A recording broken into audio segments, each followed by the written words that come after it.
By the 1700s, the first modern-style toothbrushes appeared, made from the coarse, stiff hairs of a hog's neck, glued into a handle made of cow bone. These brushes were so rough, they often made the gums bleed, which people thought was a good sign that the bad blood was leaving the body.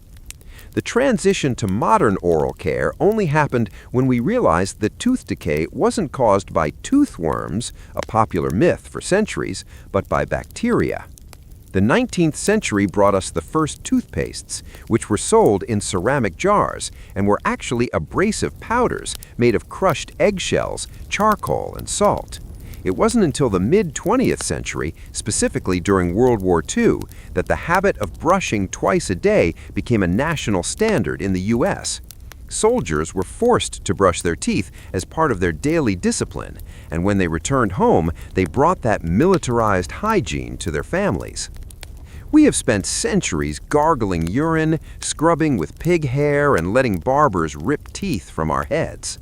Today, we have vibrating toothbrushes and minty gels, but the goal remains the same, trying to hide the fact that we are biological beings in a constant state of decay. While the human body was often neglected, the clothes on our backs were subjected to a level of violence that would destroy any modern fabric.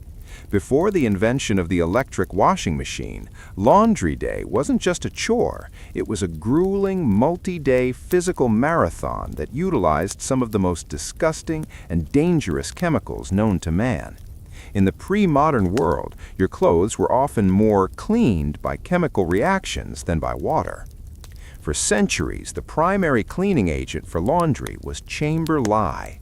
This was a polite term for aged, fermented human urine. Families would keep large vats or jars to collect their waste, letting it sit for weeks until it reached a high concentration of ammonia. This pungent liquid was the secret to breaking down the oils and grease that accumulated in heavy wool and linen.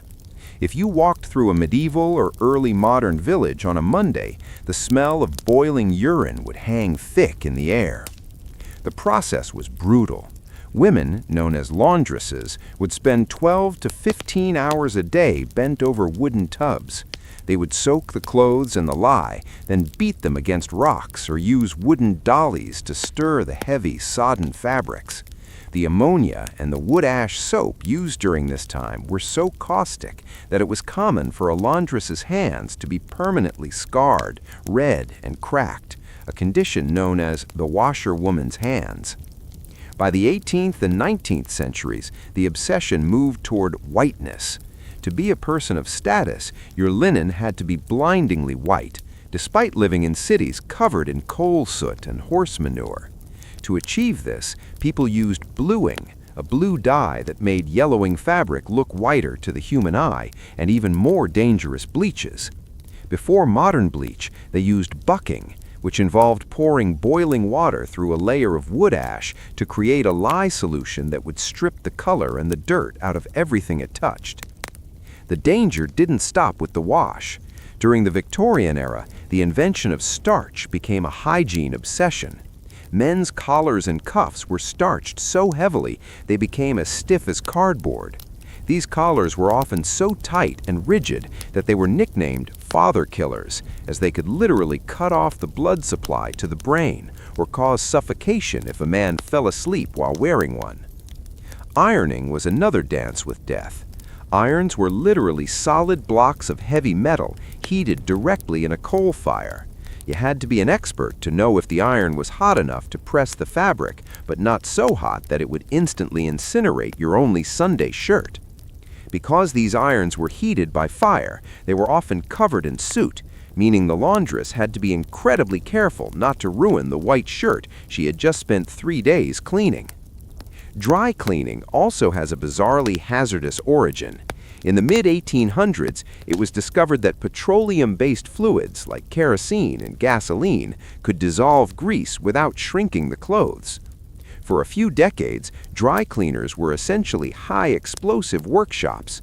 It wasn't uncommon for entire dry cleaning businesses to blow up because a spark from a metal button ignited the gasoline fumes in the air.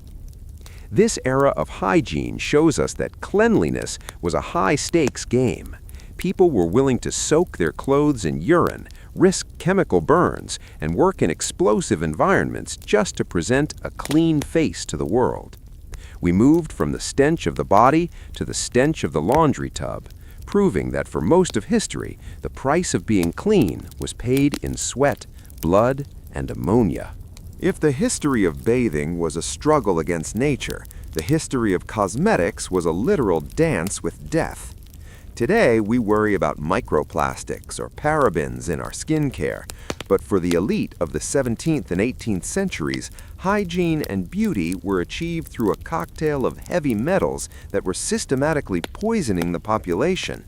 In an age where water was feared, makeup wasn't just for vanity. It was used as a thick physical mask to hide the gruesome reality of unwashed skin and the scars of rampant disease. The most iconic look of the pre-modern era was the deathly pale face. From the courts of Queen Elizabeth I to the balls of pre-revolutionary France, a white complexion was the ultimate status symbol.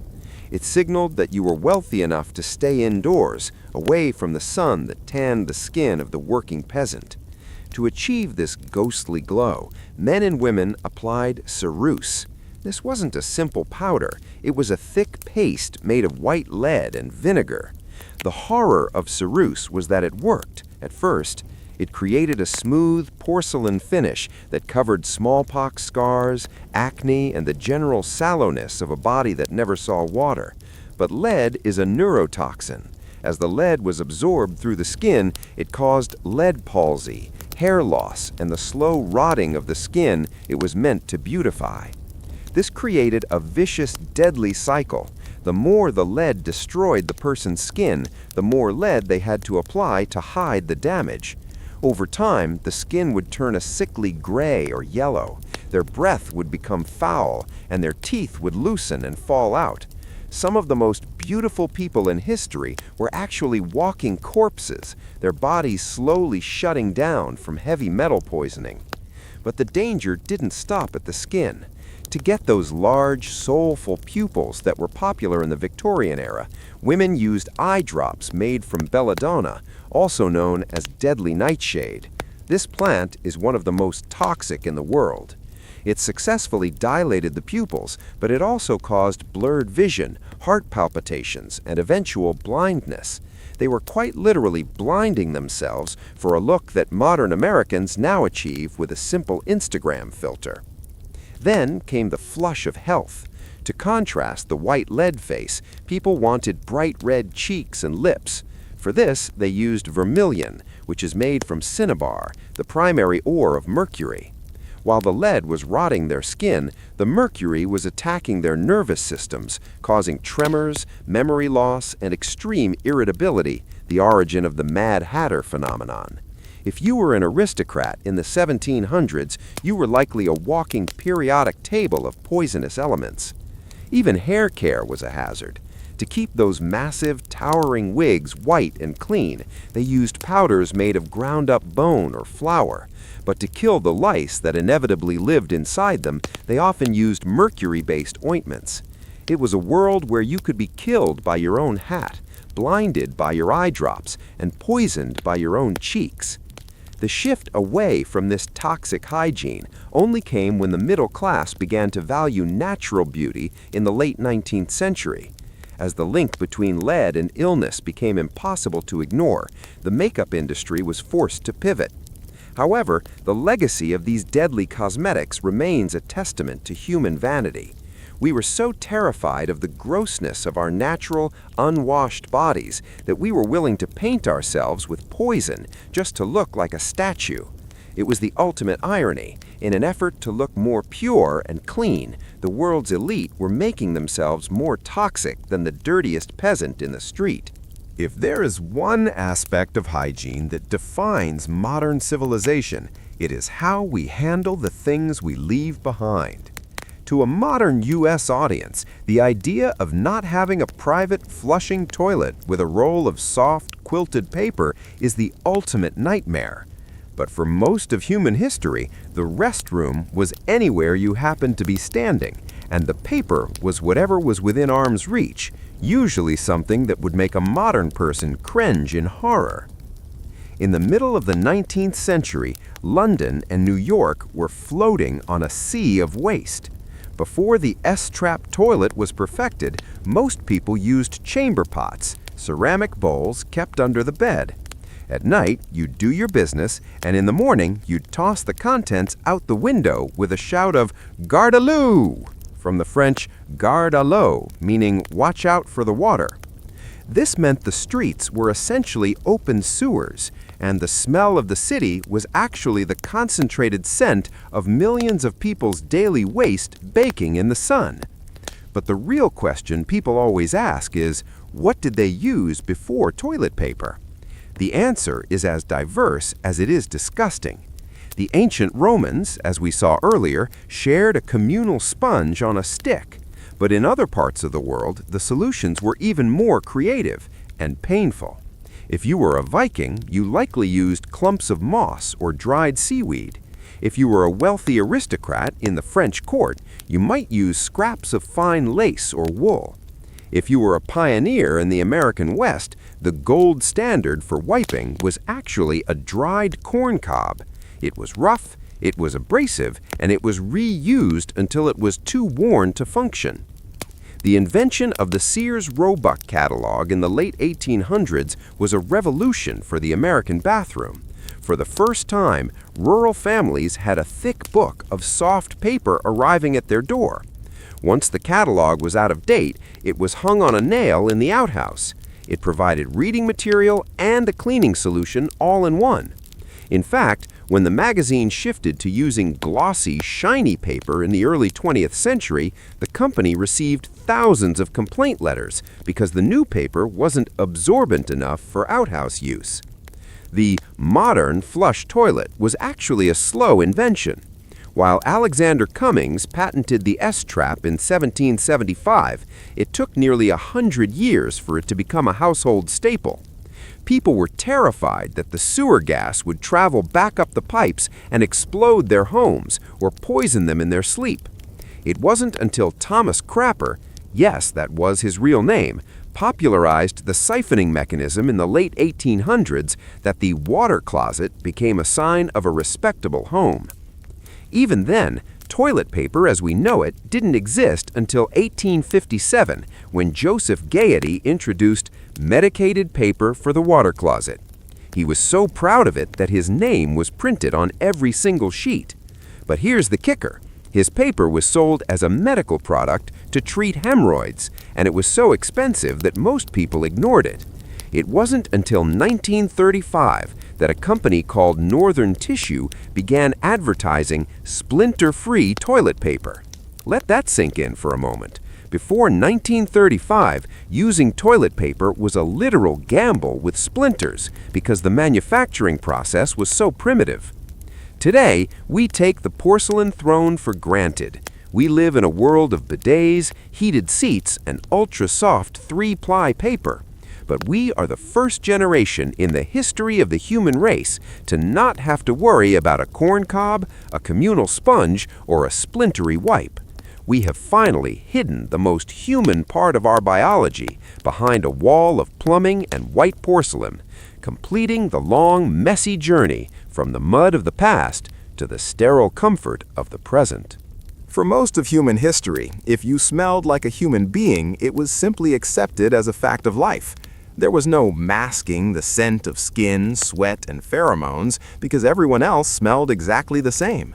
You lived in a world of animal manure, wood smoke, and unwashed wool. The scent of your own armpits was the least of your concerns. But as the 20th century turned personal hygiene into a billion-dollar industry, the natural scent of the human body was redefined as a medical emergency. The story of how we began to chemically block our own sweat glands is one of the most successful and aggressive marketing campaigns in American history. Before the late 1880s, if you were worried about smelling bad, you just used more perfume. But in 1888, the first trademark deodorant, Mum, hit the market. It was a waxy, zinc-based cream that you had to rub into your armpits with your fingers. It was messy, it ruined your clothes, and it didn't really stop the sweat. It just tried to neutralize the odor. The real game changer came in 1903 with the invention of odorono, a play on the phrase odor? Oh no. This was the first true antiperspirant. It used aluminum chloride to literally plug the sweat glands. The problem was that the formula was so acidic that it would frequently eat through the user's clothing and cause painful chemical burns on the skin. People were so hesitant to use it that the inventor's daughter had to hire a high-powered advertising agent to convince the public that they were offensive to others. The marketing campaign was brutal. One famous 1919 ad in Ladies' Home Journal featured a beautiful woman and a handsome man with the headline, "Within the curve of a woman's arm." It suggested that while a woman might look perfect, her secret odor was driving men away and ruining her social life. It was the first time that underarm perspiration was treated as a shameful social taboo. Women were horrified, but they bought the product in droves. Men, however, were a harder sell. In the early 20th century, smelling like sweat was considered masculine. It was the scent of hard work and virility. It took until the 1930s for advertisers to crack the male market by telling men that they would lose their jobs during the Great Depression if they smelled bad in the office. They turned a biological function into a career-ending handicap. By the time World War II ended, the idea of leaving the house without a layer of chemicals under your arms was unthinkable for most Americans. Then came the 1960s and the invention of the aerosol spray. This was the peak of the chemical hygiene era. People weren't just spraying their armpits, they were spraying their feet, their hair, and even their personal areas with scented deodorants. It was an all-out war on the human scent. We wanted to smell like anything except a mammal. But today, we're seeing a strange return to nature. Much like the no-poo movement for hair, there is a growing movement of people ditching aluminum-based antiperspirants. They worry about the long-term effects of blocking sweat glands and the chemicals being absorbed into the lymphatic system. Natural deodorants made of baking soda, coconut oil, and charcoal are flying off the shelves. People are starting to realize that sweating is actually the body's way of detoxing and regulating temperature. We have spent the last 100 years being told that our natural scent is a sin to be scrubbed and blocked. We moved from the holy stench of the Middle Ages to the chemical shield of the 1950s. Now, in the 2020s, we are trying to find a middle ground, a way to be clean without being sterilized, and a way to be social without being offensive. It is the final frontier in our long journey through the history of hygiene, learning how to be comfortable in our own skin, even if that skin occasionally smells like a human. We have traveled from the steaming, communal baths of Rome to the lead-poisoned vanity of Versailles, from the urine-soaked laundry tubs of the industrial age to the splinter-free revolution of the modern bathroom. But as we look back on this 2,000-year odyssey of scrubbing, scraping, and bleaching, we have to ask ourselves, have we finally won the war against germs, or have we just changed the battlefield? The most profound realization of the 21st century is that our ancestors, despite their lack of indoor plumbing and their terrifying water phobias, might have understood something we forgot. They lived in a world of macro-filth, visible dirt, mud, and smells. We live in a world of micro-filth, invisible chemicals, antibiotic-resistant bacteria, and a sterile environment that is making our immune systems weak. We have traded the great stink for the great sterilization, and the results are not as clean-cut as we once thought. Think about the irony of our modern routine. We wake up and strip our skin of its natural protective oils with a hot chlorinated shower and detergent-based soap. We then apply synthetic oils, lotions, to replace the ones we just washed away. We block our sweat glands with aluminum, douse ourselves in perfumes made from coal tar, and use antibacterial gels that kill 99.9% of the bacteria on our hands, including the good bacteria that protect us from the dangerous 0.1%. We've become so obsessed with the idea of being clean that we have turned our bodies into chemical experiments. The history of hygiene is not a straight line from dirty to clean. It is a pendulum. In ancient times, we were communal and natural. In the Middle Ages, we were fearful and dry. In the Industrial Age, we were ashamed and caustic. And today, we're starting to see the pendulum swing back toward biological hygiene.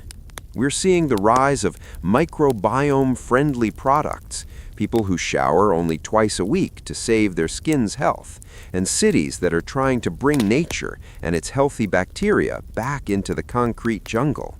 If a Roman citizen were to step into a modern American bathroom, they would be baffled by the privacy and the sheer amount of waste, gallons of drinkable water flushed away with every flick of a handle. If a 17th century French courtier saw us, they would think we were insane for putting water on our skin every single day, waiting for the poisonous air to seep into our open pores. Our hygiene habits are the mythology of our time.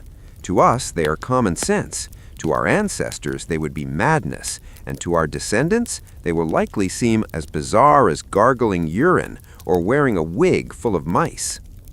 Ultimately, the story of how we cleaned ourselves is the story of our relationship with the earth and our own mortality.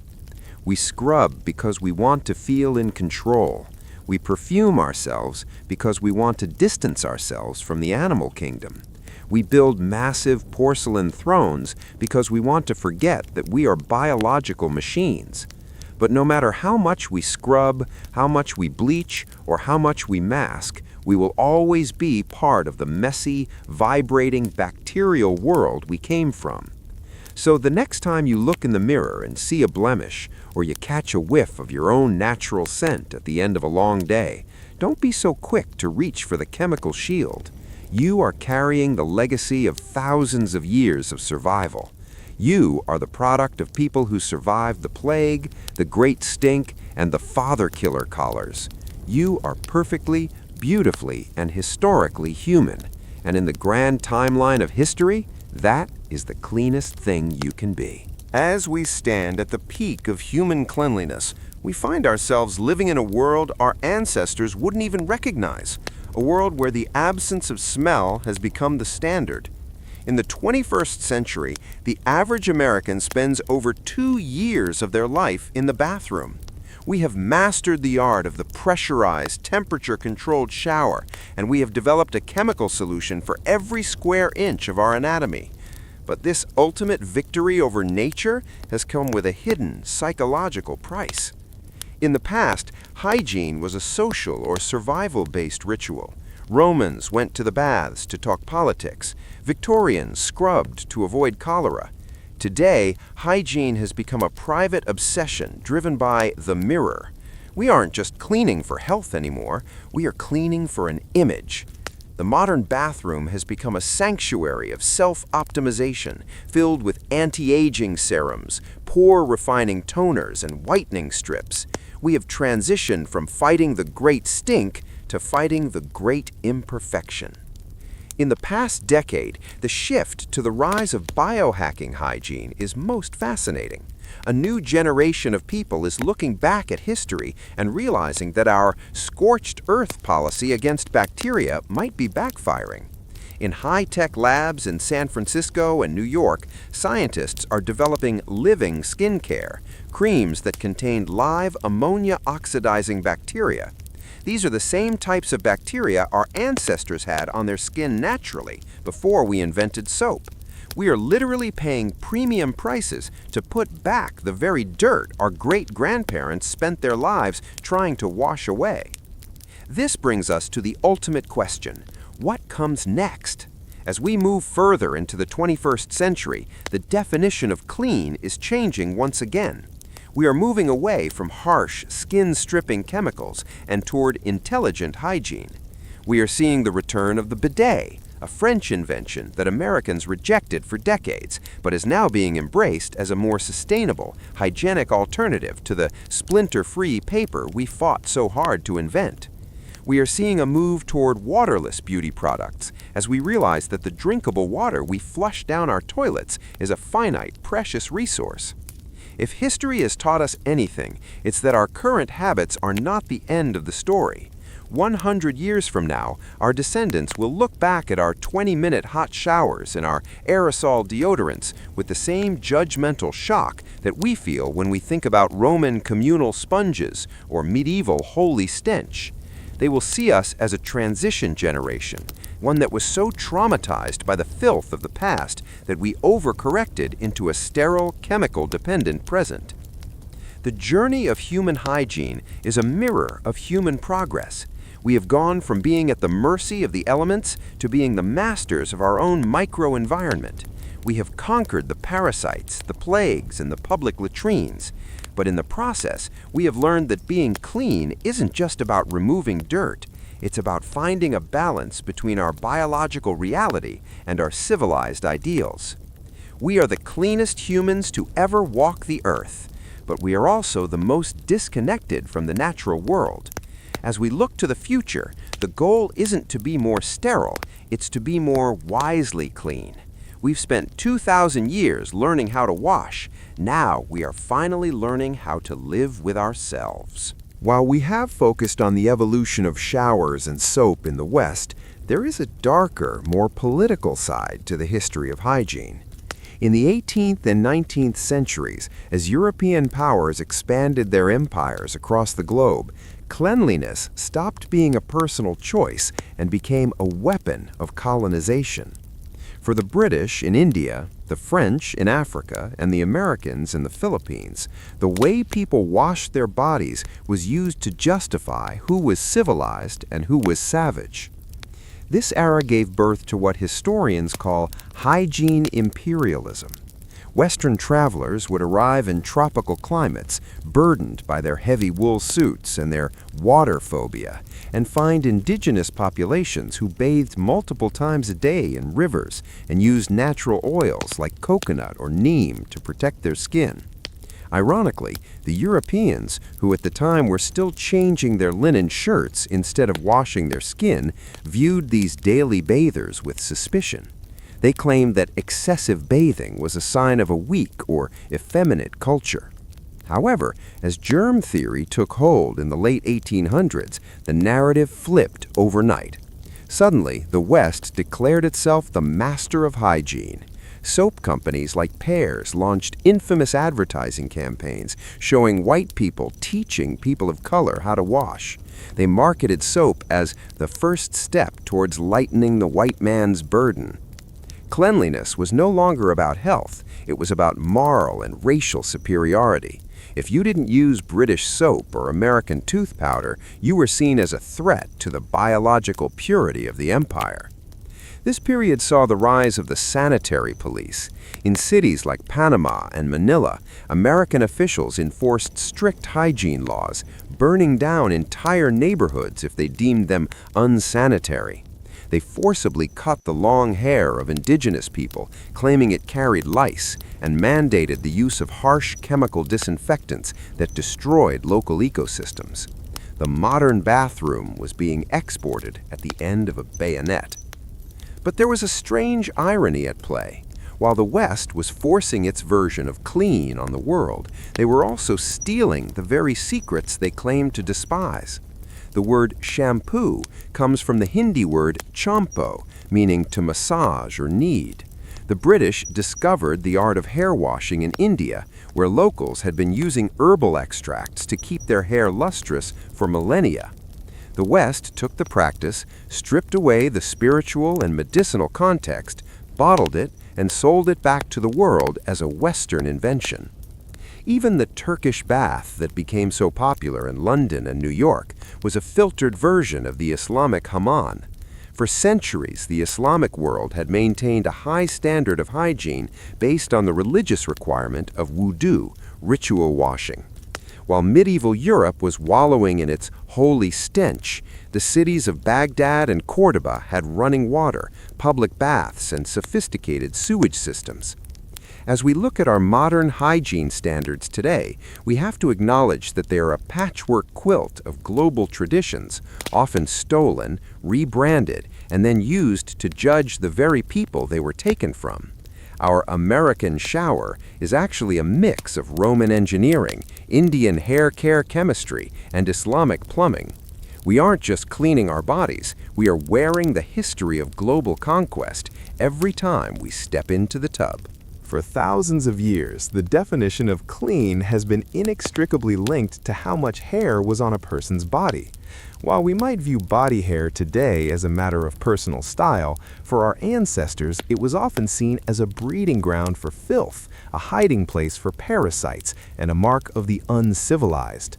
But before the invention of the safe, multi-blade razors we find at every U.S. drugstore, removing hair was a violent, painful, and often bloody ritual that required nerves of steel. In ancient Egypt, being hairless was the ultimate sign of status. To the Egyptians, body hair was animalistic, and the elite went to extreme lengths to remove every single strand from their bodies, including their heads. They didn't have shaving cream. They used bronze razors that dulled instantly, or sugaring pastes made of honey and oil. But for the most stubborn hairs, they used tweezers made of seashells or stones. Imagine the pain of an Egyptian priest pluck cleansing his entire body just to be pure enough to enter a temple. They were the first to associate hairless with hygienic, a concept that would haunt humanity for the next 3 millennia. As we moved into the Middle Ages and the Renaissance, the focus shifted to the face, specifically the forehead.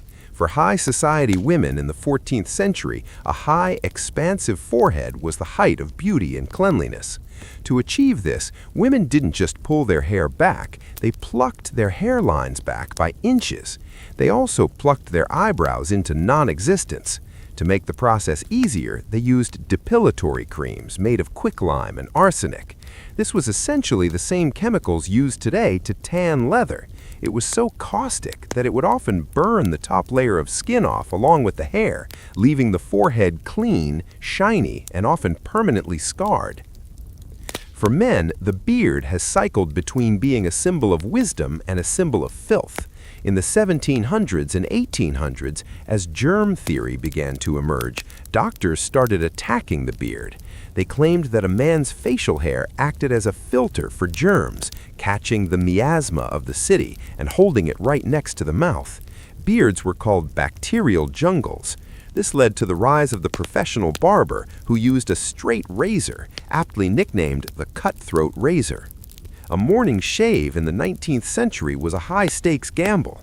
The razor was a single, exposed blade of carbon steel that was stropped on a leather strap until it was sharp enough to split a hair. One slip of the hand, one sudden sneeze, or one dull spot on the blade could lead to a deep gash or a fatal infection. There was no such thing as sensitive skin formulas. Men used a brush to whip up a lather from a hard cake of soap, which often contained lye, further irritating the raw skin left behind by the blade. The Great Shaving Revolution finally arrived in 1901 when a salesman named King Camp Gillette had a stroke of genius.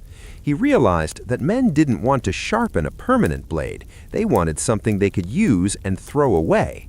By creating the disposable safety razor, Gillette did for shaving what Ford did for cars. He made it a mass-market daily habit. But to sell more blades, the industry had to expand. In 1915, Gillette launched a campaign in the U.S. targeting women, claiming that underarm hair was an unhygienic embarrassment. Before this, most American women didn't think twice about underarm hair. Within a decade, it was considered a hygiene crisis that required a razor.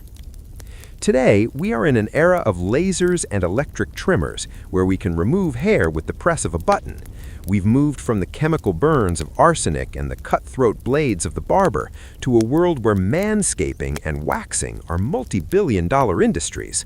But whether it's a Roman using a sharpened seashell or a modern person using a laser, the motivation remains the same, a deep-seated belief that to be truly clean, we must strip away the very things our bodies naturally grow. If you were to walk into an American home in the year 1850, you wouldn't find a bathroom. You might find a washstand in the corner of a bedroom with a ceramic pitcher and a bowl, but the idea of a dedicated room for grooming was a foreign concept.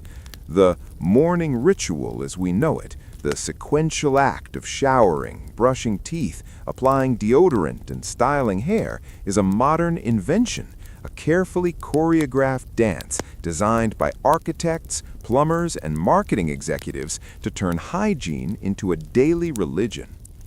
Before the 20th century, grooming was an as-needed activity. You washed your face if it looked dirty. You combed your hair if it felt matted. But as the 1900s progressed, the standardized human became the goal of the industrial world. To be a successful worker in a modern office or factory, you had to look, smell, and act the same as everyone else. This required a transformation of the home itself. The bathroom moved from the backyard and the kitchen into the heart of the living space, becoming the most expensive room per square foot in the house. The 1920s and 30s were the golden age of gadgets for the bathroom. This was when we saw the birth of the medicine cabinet. Suddenly, the wall above the sink wasn't just for a mirror, it was a storage locker for a new army of products. This was the era of vanity hygiene. Companies realized that they could sell more than just soap. They could sell a regimen. They introduced the concept of day cream and night cream, pre-shave and aftershave. They convinced the public that the skin was a delicate machine that required constant maintenance with a specific sequence of chemicals. One of the most bizarre inventions of this grooming revolution was the electric toothbrush. While the first patent was filed in the 1880s, it didn't become a household phenomenon until the 1960s. It was marketed as a luxury for the lazy, but it represented something deeper, the total mechanization of hygiene. We no longer trusted our own hands to clean our bodies. We needed a motor to do it for us. We were turning ourselves into biological statues that needed to be buffed and polished every morning. This era also saw the rise of scented masculinity. For a long time, men's grooming was limited to the scent of tobacco, leather, or bay rum. But in the mid-20th century, brands like Old Spice and Aqua Velva began to market aftershave as a necessary splash of vigor. They told men that the sting of alcohol on a freshly shaved face was the scent of success. Hygiene was being tied directly to gender identity. To be a man meant smelling like a sea spice or musk, while to be a woman meant smelling like a spring garden or vanilla. But the most influential part of the modern ritual isn't the products themselves, it's the clock. We are the first humans in history to tie our cleanliness to a schedule. In the Roman era, you bathed when you had the time to socialize. In the medieval era, you washed when you felt unholy. Today, we wash because it is 7 a.m. We have synchronized our pores with the workday. The morning shower isn't just about removing dirt, it's a psychological reset, a way to signal to our brains that we are moving from the dirty world of sleep into the productive world of capitalism. However, this rigid ritual is starting to crack. With the rise of remote work and a new focus on mental health, many Americans are questioning why they spend 45 minutes every morning stripping their skin and hair of their natural character. We are seeing a grooming rebellion where messy hair and natural skin are becoming the new luxury. We are realizing that the morning ritual was a script written for us by people who wanted to sell us soap. As we look to the future, the next chapter of hygiene might not be about adding more steps to our routine, but about having the courage to take a few away. We've all experienced that feeling after a hot shower, the squeaky clean sensation where your skin feels tight, smooth, and completely stripped of any slickness. In modern American culture, this is the gold standard of hygiene. If your skin squeaks, you've won the war against the day's grime. But from a biological perspective, that squeak is actually a scream. It is the sound of your skin's primary defense system being completely annihilated by 20th century chemistry. To understand why we obsess over this feeling, we have to look at what soap actually is. For thousands of years, soap was a simple, brutal combination of animal fat and wood ash. It was a chemical reaction called saponification. This ancient soap didn't just lift dirt, it was caustic. It was so harsh that if you washed your face with it every day, you'd eventually look like a piece of weathered leather. But in the mid-1900s, chemists developed synthetic detergents, or syndets. These are the liquid body washes and beauty bars we use today. Unlike traditional soap, these detergents are designed to be amphiphilic, meaning one end of the molecule loves water and the other end loves fat. When you lather up, these molecules act like tiny magnets. The fat-loving end grabs onto the sebum, the natural oil your skin produces, while the water-loving end hitches a ride on the shower stream. In seconds, the soap literally rips the protective lipid barrier off your body and flushes it down the drain. This lipid barrier is the acid mantle, and it is the most important part of your skin you've never heard of. It's a slightly acidic film that acts as a biological shield. It keeps moisture in and dangerous pathogens out. When we chase that squeaky clean feeling, we are essentially stripping the armor off our largest organ. This is why, immediately after drying off, most Americans reach for a bottle of lotion. We are trapped in a bizarre cycle. We use chemicals to strip our natural oils, and then we use different chemicals to try and simulate those oils so our skin doesn't crack and bleed. The marketing of antibacterial soap in the 1990s and 2000s took this chemical war to a new level. We started using triclosan and other powerful agents that didn't just remove dirt, they stayed on the skin to keep killing bacteria for hours. But here was the catch. They weren't just killing the bad bacteria like E. coli, they were slaughtering the good bacteria that help prevent acne, eczema, and even skin cancer. We were creating a biological vacuum on our bodies, and in that vacuum, the most resilient and dangerous superbugs found a place to grow. In fact, the squeak we love is actually the sound of friction. When the natural oils are gone, there is nothing to lubricate the surface of your skin.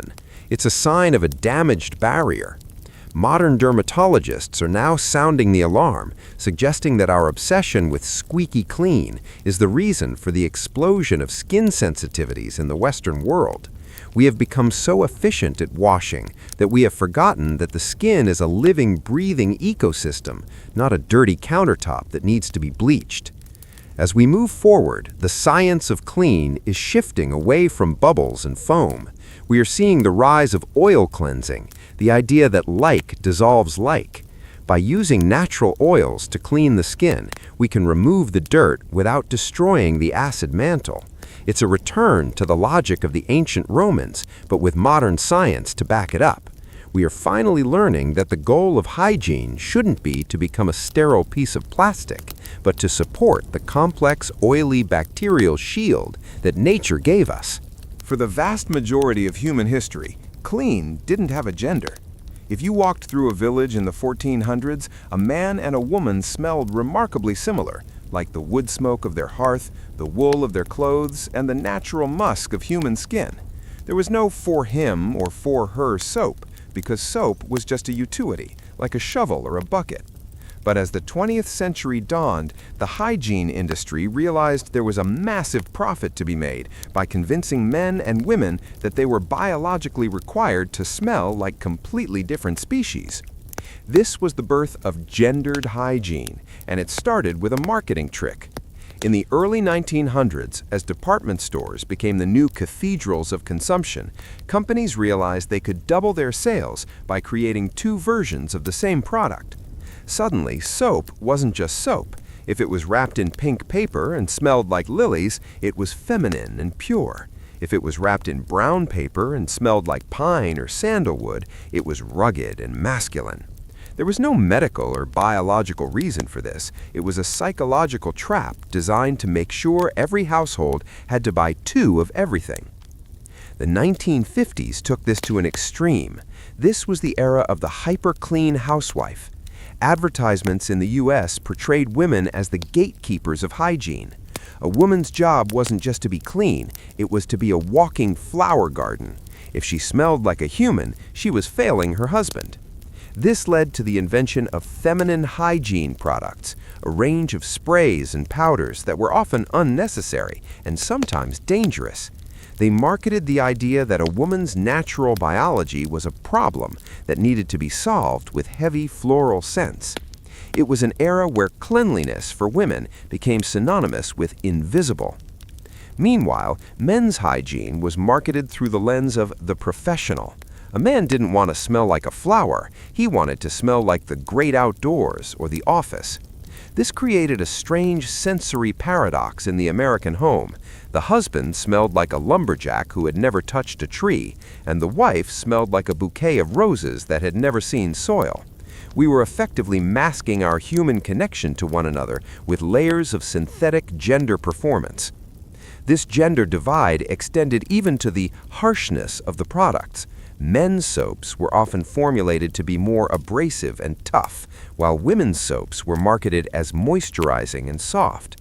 This reinforced the idea that men's skin was a rugged tool and women's skin was a delicate silk fabric.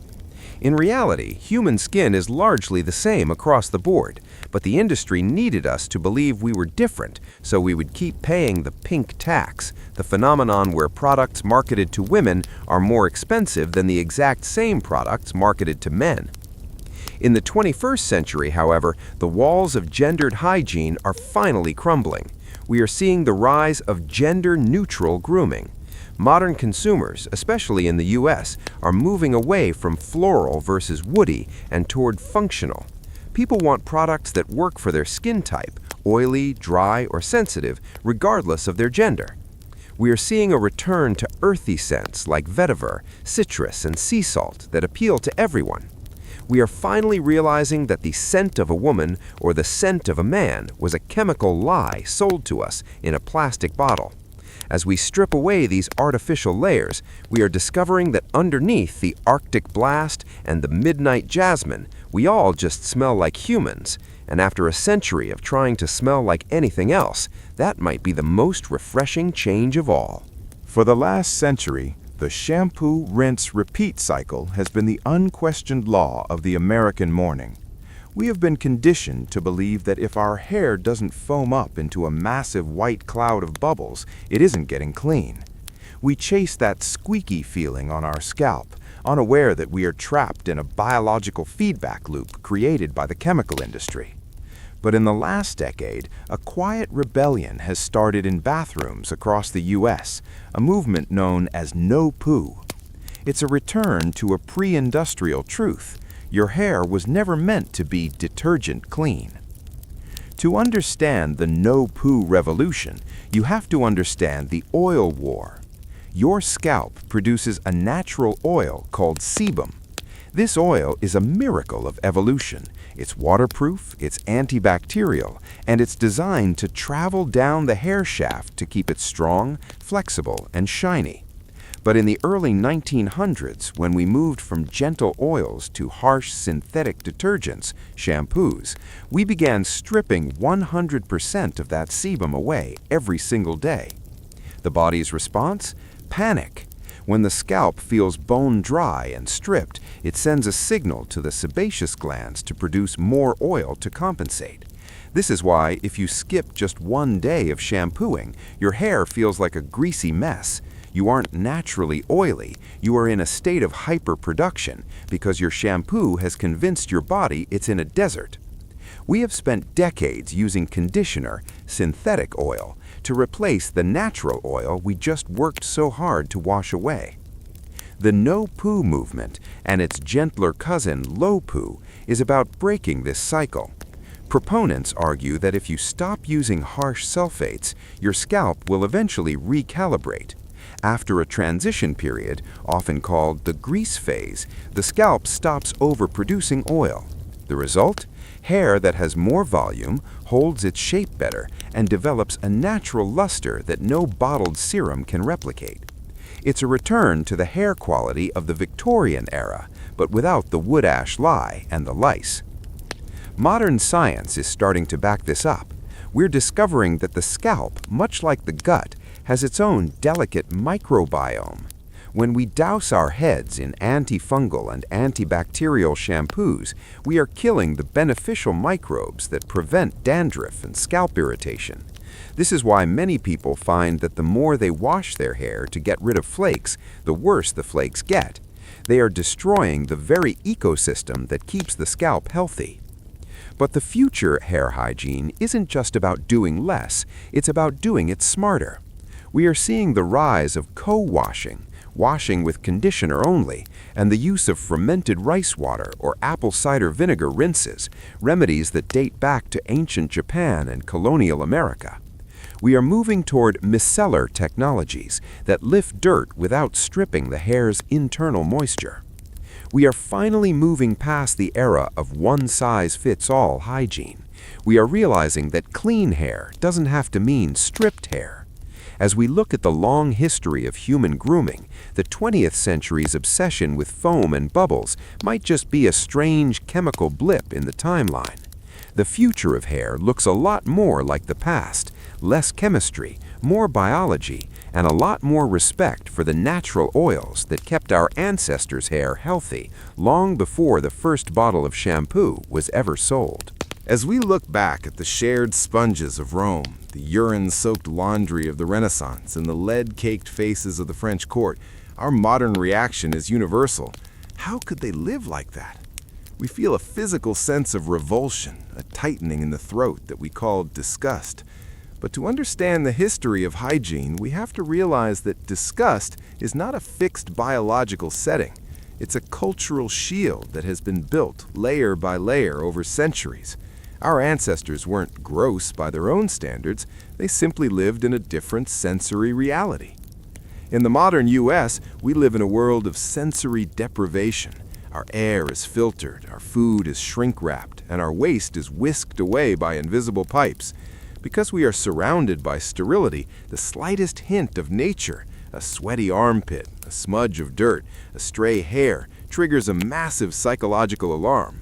But for a person in the 16th century, the world was an explosion of smells and textures. They lived in a high-sensory environment where the scent of manure, boiling stew, unwashed wool, and human sweat was the background noise of life. When everything smells, nothing smells. Psychologists call this habituation. If you live in a house next to a bakery, eventually you stop smelling the bread. Our ancestors were habituated to the human body. To them, the smell of a person wasn't filth, it was just the smell of a neighbor. In fact, many historical cultures found the absence of smell to be suspicious. A person who smelled like nothing was seen as ghostly, or perhaps hiding something. The clean scent we crave today, the smell of bleach or synthetic lavender, would have felt alien and chemically offensive to a medieval peasant. The shift in our psychology happened with the privatization of the body. As humans moved into cities and developed a middle class, we began to crave boundaries. We wanted to be individuals, not just part of a mass of humanity. Hygiene became the tool we used to create that distance. If I am clean and you are dirty, there is a wall between us. Disgust became a social gatekeeper. We started to associate smell with the lower classes, the uneducated, and the diseased. By the 19th century, being disgusted by someone was a way of proving you were superior to them. This psychology of gross was then weaponized by the 20th century advertising industry. They didn't just sell us soap, they sold us the fear of our own bodies. They taught us to be disgusted by things that are perfectly natural, the shine on a forehead, the hair on a leg, the scent of a day's work. We were trained to look in the mirror and see problems that needed to be cured. We are the only species on Earth that has been taught to be repulsed by its own biological existence. But as we conclude this journey, we see a fascinating shift. The gross-out factor is losing its power. We see it in the rise of mud runs, the obsession with fermented, funky foods like kombucha and kimchi, and the move toward natural living. We are starting to realize that our extreme disgust has made us lonely and anxious. We're trying to find a way back to a world where we aren't terrified of a little bit of dirt. The history of hygiene is the story of how we tried to wash away our animal nature.